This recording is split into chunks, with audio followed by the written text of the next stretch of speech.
Okay. Hi to my 28 subscribers. This is part 3 of the preface or preface of Beethoven's letters. Okay.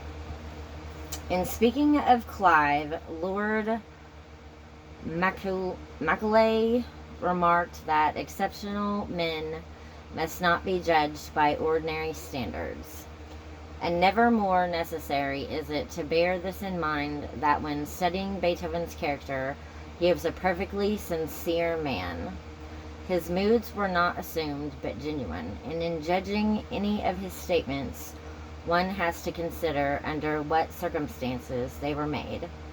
When Fidelio was received in 1806, there seemed a chance of Beethoven's winning both fame and fortune, but he fancied he was being swindled, and withdrew his score after the third performance.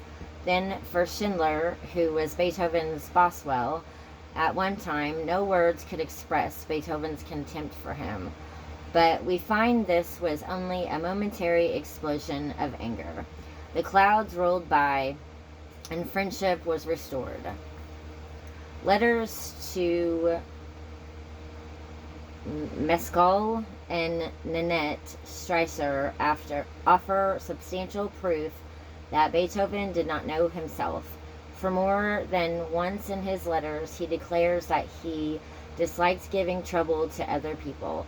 Yet Mescal was constantly helping, for he well knew that Beethoven was a genius. While Nanette Streicher was indeed a good Samaritan, for she saw in what a deplorable state the composer was in all household matters.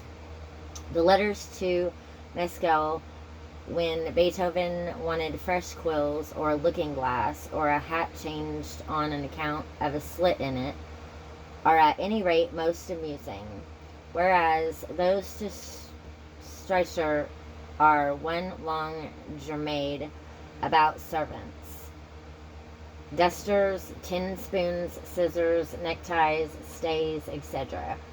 And in reading them, one cannot but marvel at the man who, while worried by servants and having to look after trivial matters, could compose works which now afford the highest rapture. For some of his worries he blamed now the Austrian government, as, for instance, when he found it difficult to get an honest servant or when the chimney in his room smoked. Beethoven, like Mozart, was not in the habit of writing much about his art, yet there are some striking thoughts and comments in these letters. In one, number 262, for instance, he speaks of allegro, andante, etc., those senseless terms, in that the music often expresses something quite contrary to them. Beethoven, in another, declares it the duty of composers to be generally acquainted with ancient and modern poets, so as, for vocal music, to be able to choose the best. And here is a remarkable sentence. Beethoven is writing to his friend Andreas Streicher, letter 381, about the Missa or Missa Solemnis, Missa Solemnis. And he says that in writing this great work, it was my chief aim to awaken and to render lasting religious feeling as well in the singers as in the hearers.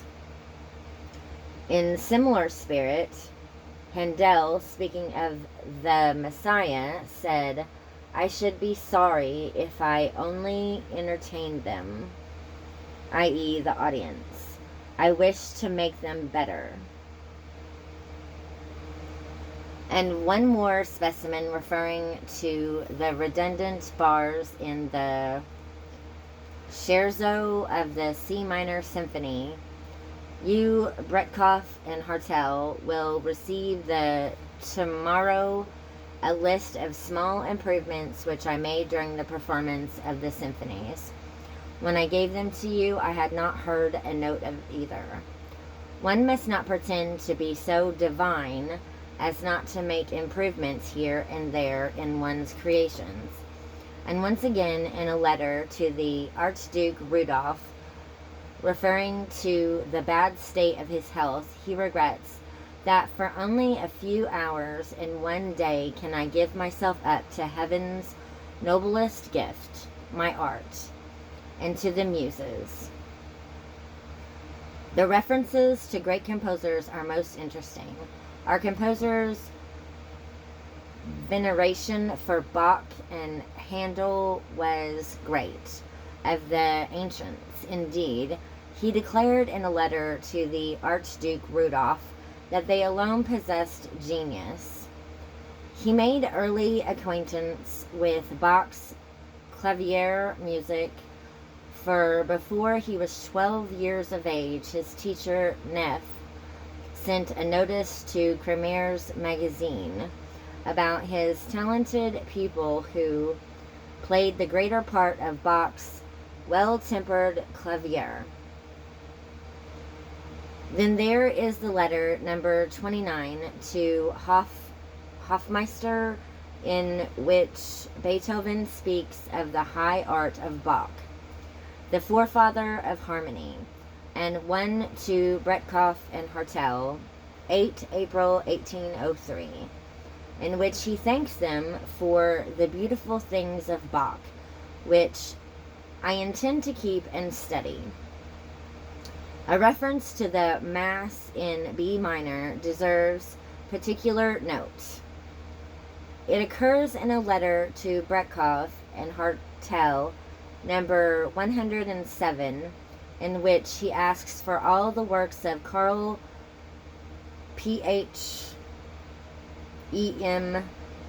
Bach, also a Mass of J. Sebastian Bach, in which is a crucifixus with a basso ostinetto, Basso Ostinato, and of which he quotes the first 4 bars. It is the crucifixus from the Ho Messe, Hohemesse, in B minor. Again, Dr. Bach was the barrister who helped Beethoven in the lawsuits connected with the Kaniski estate and with the guardianship of the nephew. In one letter to him, the composer writes the letters of J.S. Bach's name in musical notes. Great, too, was his admiration of Handel. Of several references to this composer, I give a special one. The genuine joy which he felt when Stumpf, the harp manufacturer, sent him the edition of Handel's works, has been often spoken of. These volumes came, however, too late for use. The composer was then on his deathbed, but he had among his music Handel's harpsichord suites, and then in a letter of Breitkopf and Hartel, we learn of his having a copy of The Messiah, for before the bombardment of Vienna by Napoleon in 1809, he had gatherings at his rooms for the practicing of choral works. Okay, and that's all for this video, so it isn't too long. It cuts me off and I have no idea where it is. Okay, thank you for watching.